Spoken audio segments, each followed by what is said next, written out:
سیدنا جابر بن سمرہ رضی اللہ عنہ سے مروی ہے، وہ کہتے ہیں میں نبی کریم صلی اللہ علیہ وسلم کے ساتھ بیٹھا ہوا تھا، ایک آدمی آپ کے پاس آیا اور کہا اے اللہ کے رسول، کیا ہم بکری کے گوشت سے وضو کیا کریں؟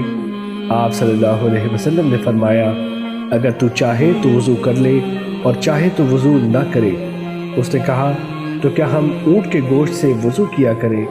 آپ نے فرمایا جی ہاں، اونٹ کا گوشت کھانے سے وضو کیا کر۔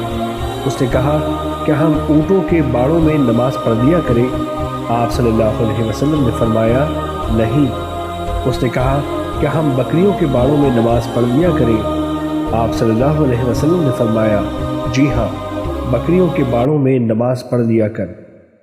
حدیث نمبر 795، مسند احمد۔